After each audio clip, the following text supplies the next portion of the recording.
You know, there's a specific kind of silence that happens at 4:12 in the morning. It's not peaceful.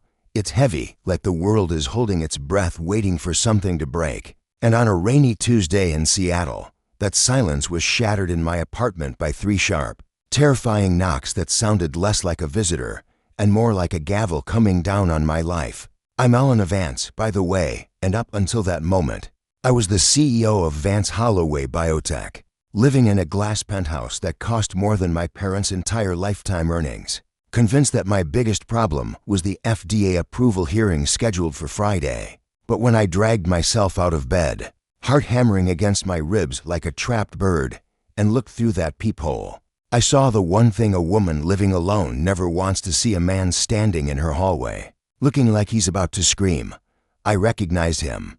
Barely. He was the guy from Furby, the one I'd passed in the elevator a dozen times, usually wrestling with a stroller or carrying a tool belt. The guy I'd filed away in my brain under scruffy single dad, harmless but irrelevant.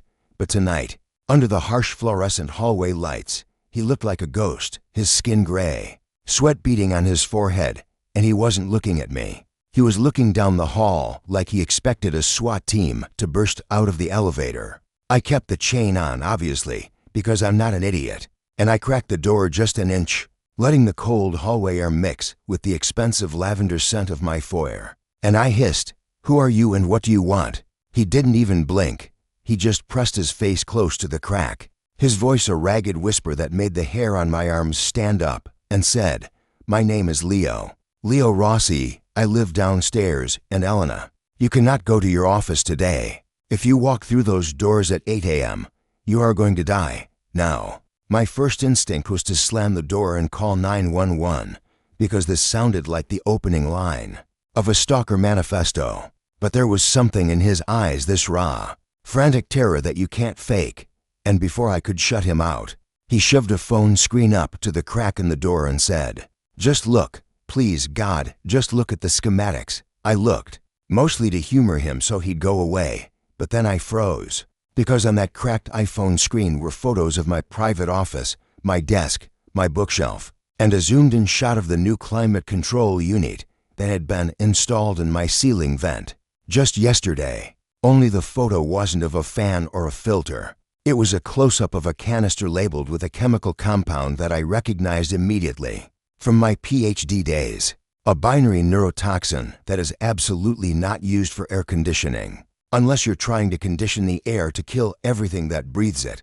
I let him in. I unchained the door, and I pulled him into my living room, my hands shaking so bad I could barely lock it behind him. And I sat him down on my white Italian leather sofa, which suddenly felt ridiculous and fragile. And I said, "Start talking, and if you lie to me, I have a gun in the safe and I know how to use it," which was only half true. I had the gun, but I hadn't fired it since my ex-husband left it there 3 years ago. Leo took a breath that sounded like a rattle and told me the story. The kind of story that starts small and ends with your world burning down. He's an HVAC specialist, high-end systems, and 3 days ago he got a job offer from a shell company offering triple his usual rate to do a rush install of a proprietary air filtration system in the penthouse office of Vance Holloway. It seemed legit, he told me, rubbing his face with calloused hands. They had the key cards, the security codes. The work order was signed by your partner, Dr. Silas Holloway. I thought it was just rich people being paranoid about germs, but Leo, bless his nerdy heart, couldn't sleep last night because the wiring on the timer didn't make sense to him. It was too complex for a fan. So he reverse engineered the serial numbers on the canisters he'd installed. And that's when he realized he hadn't put in an air filter. He'd put in a remote-controlled execution device set to trigger at 8:30 a.m., exactly when I sit down with my morning espresso. Hearing Silas's name was like taking a physical punch to the gut. Silas Holloway, my mentor, the man who walked me down the aisle when my dad couldn't. The man who built this company with me from a garage startup to a billion-dollar valuation. But then the pieces started clicking into place with a sickening clarity 3 days ago. I'd found the anomaly in the Phase 3 trial data for our new Neuralink chip. The SAPS, the device that was supposed to cure paralysis and make us both richer than God. I remembered walking into Silas's office, throwing the files on his mahogany desk, and screaming that the data was cooked, that the side effects weren't just headaches, they were seizures, brain bleeds, catastrophic failures that he had scrubbed from the report to get FDA clearance. And I remembered the look he gave me, not angry, just cold. This reptilian stillness as he swirled his scotch and said, "Elena, you're looking at the trees. I'm planting a forest. Don't let your conscience get in the way of history." And I had told him I was going to the board. I was going to the FDA. I was going to burn it all down before I let a dangerous product hit the market. I gave him a week to come clean, and he used that week to hire my neighbor to turn my office into a gas chamber. "Why are you here?" I asked Leo, staring at this man in a stained flannel shirt who held my life in his hands. "If you installed it, you're an accessory. Why didn't you just run?" And Leo looked at me, and his eyes filled with tears, and he pulled out his phone again and swiped to a photo, not of a bomb, but of a little girl, maybe 6 years old, sleeping in a bed full of stuffed unicorns. And he said, "Because 20 minutes ago, I got a text from an unknown number with this photo," and I looked, and the timestamp was from inside his apartment downstairs while he was asleep.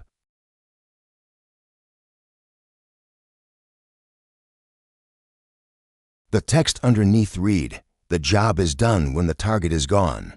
Keep your mouth shut and your daughter wakes up. Talk, and she doesn't." "They were in my house," Leo whispered, his voice breaking. "They stood over Sophie while she slept. Elena, I'm a single dad. She's all I have. I should be on a plane right now running as fast as I can. But I couldn't let you walk into that room. I couldn't have that on my soul. So we have to leave. We have to get Sophie, and we have to disappear right now because if they know I'm here, we're both dead." Adrenaline is a funny thing. It clears out the panic and leaves you with this cold, hard focus, so I didn't scream. I stood up and said, "Go get Sophie. Bring her here. Use the fire stairs. Do not use the elevator." And while he ran, I went to the safe, grabbed the Glock, grabbed the encrypted hard drive where I'd backed up the real trial data because I'm not stupid.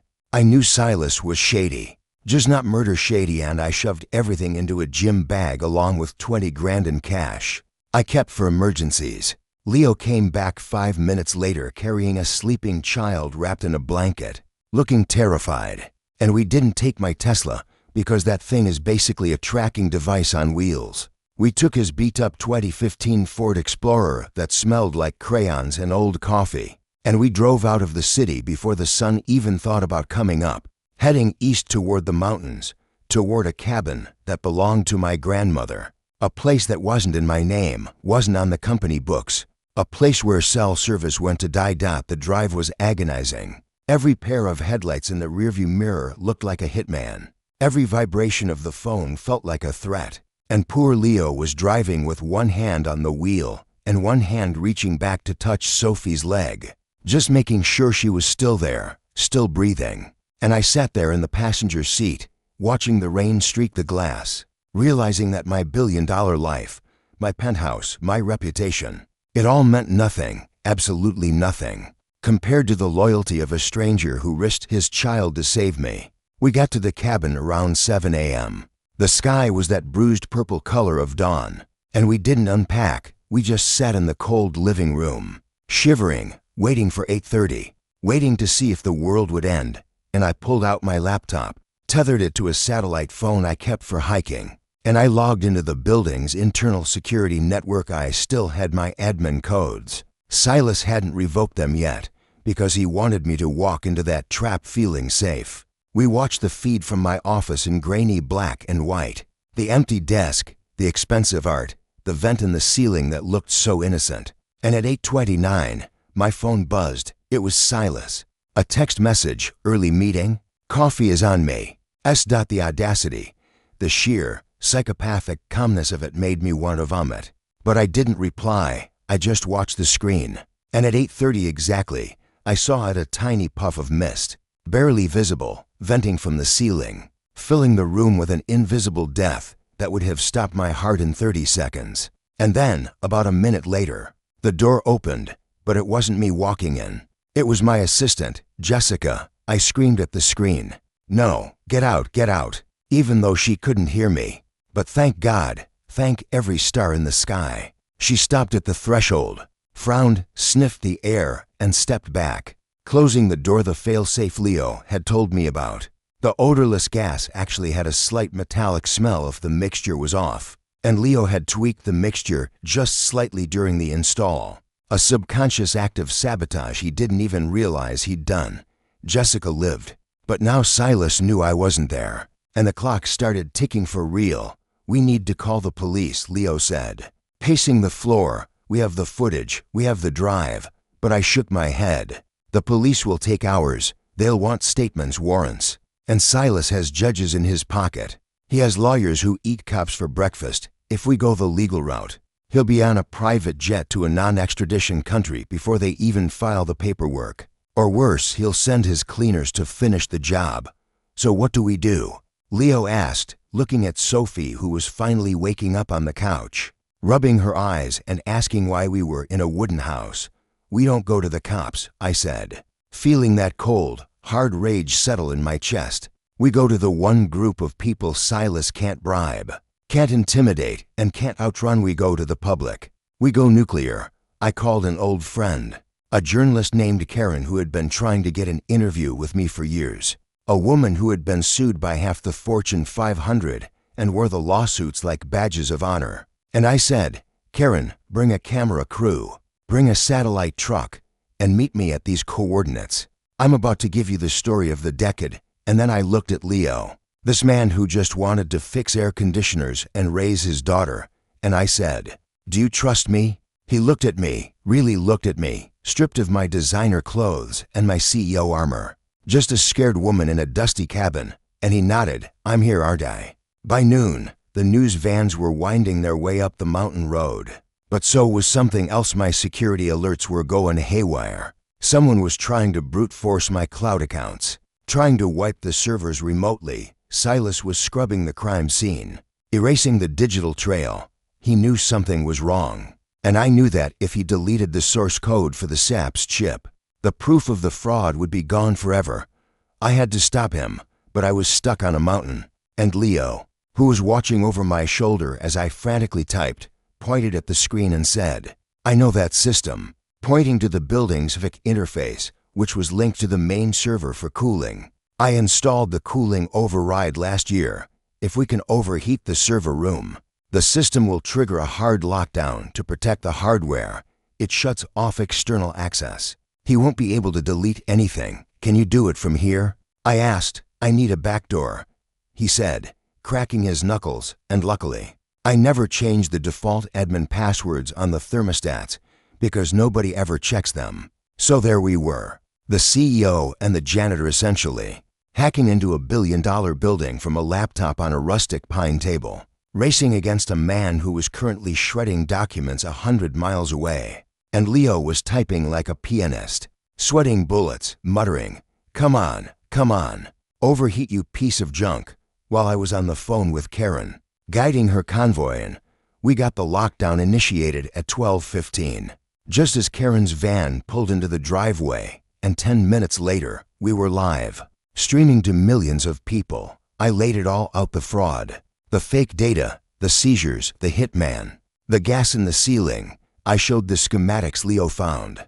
I showed the text message threatening Sophie, and I looked right into the camera, knowing Silas was watching in his office, realizing his escape route was closed, and I said, "It's over, Silas. The world knows, but the story doesn't end with a broadcast, because guys like Silas Holloway don't just surrender, they get desperate." And while the FBI was finally rolling trucks toward the headquarters, Silas wasn't there anymore. My tracker on the company helicopter showed it lifting off from the roof, heading not for the airport, but due east, straight toward us.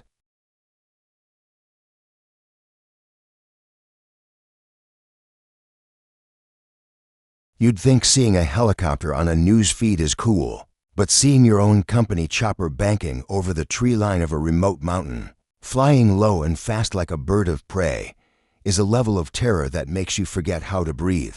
I was standing on the porch of the cabin. The camera crew was packing up their gear, thinking they had the scoop of the century, when that familiar thwop thwop thwop echoed off the canyon walls. and I grabbed Leo's arm so hard I think I bruised him. "He's here," I whispered. He tracked the satellite phone. Silas wasn't running to a non-extradition country. He was coming to silence the witnesses, probably figuring that if we were all dead in a tragic cabin fire, his lawyers could spin the rest as a disgruntled employee's fabrication.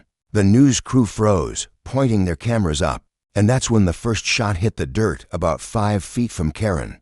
Kicking up a spray of dust, he had a shooter in the door. Inside. Everyone inside. Now. Leo screamed, scooping up Sophie, who had been playing with pinnacones in the yard, and we all scrambled into the cabin, diving to the floor as bullets started chewing up the wood siding, turning my grandmother's sanctuary into a kill box. It was chaos, the sound of glass shattering, the news producer screaming into his headset, Sophie crying in Leo's arms, and me, realizing that my intellect, my degrees, my money, none of it could stop a 9mm round. We crawled to the back of the cabin, into the stone-walled pantry, the safest place in the house, and huddled there in the dark, smelling the dust and the fear. "He's going to land," Leo said, his voice tight but steady, the voice of a man who solves problems for a living. "There's a clearing about 200 yards down. He'll put down there and come on foot to finish this.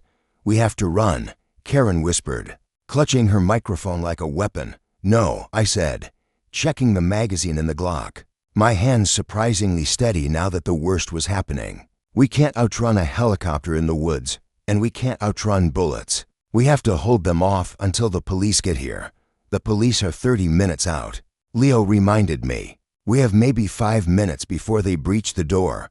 He looked around the pantry, his eyes scanning the shelves, not seeing food, but seeing chemistry. "Elena, you said the gas in your office was a binary compound, right? 2 inert chemicals that mix to become toxic." "Yes, why?" "Because," Leo said, grabbing a bottle of bleach and a jug of ammonia from the cleaning shelf, "I didn't go to college, but I know what happens when you mix these two in a confined space. And I know how to rig the ventilation in this cabin to push air out instead of in." It was the craziest, most desperate plan I'd ever heard, creating a mustard gas cloud to flush out a hitman. But it was all we had. Leo crawled to the utility closet, ripped the panel off the furnace, and started rewiring the blower fan while I poured the chemicals into buckets near the front door and the windows. Holding my breath, eyes stinging, we heard the helicopter engine cut. Then the silence, which was worse than the noise. Then the sound of boots on the gravel. "Come out, Elena." Silas's voice drifted through the shattered windows, calm, reasonable, terrifying. "It doesn't have to be messy. Just give me the drive, sign a retraction, and nobody else gets hurt. Go to hell, Silas." I shouted, giving Leo the signal. He touched 2 wires together. The furnace fan roared to life in reverse, sucking the fumes from our makeshift chemical weapons and blasting them out through the vents and the broken windows, creating a toxic fog around the perimeter of the cabin. We heard coughing instantly, hacking, retching sounds as the chlorine gas hit Silas and his hired gun, confusing them, blinding them, turning their tactical advantage into a choking nightmare.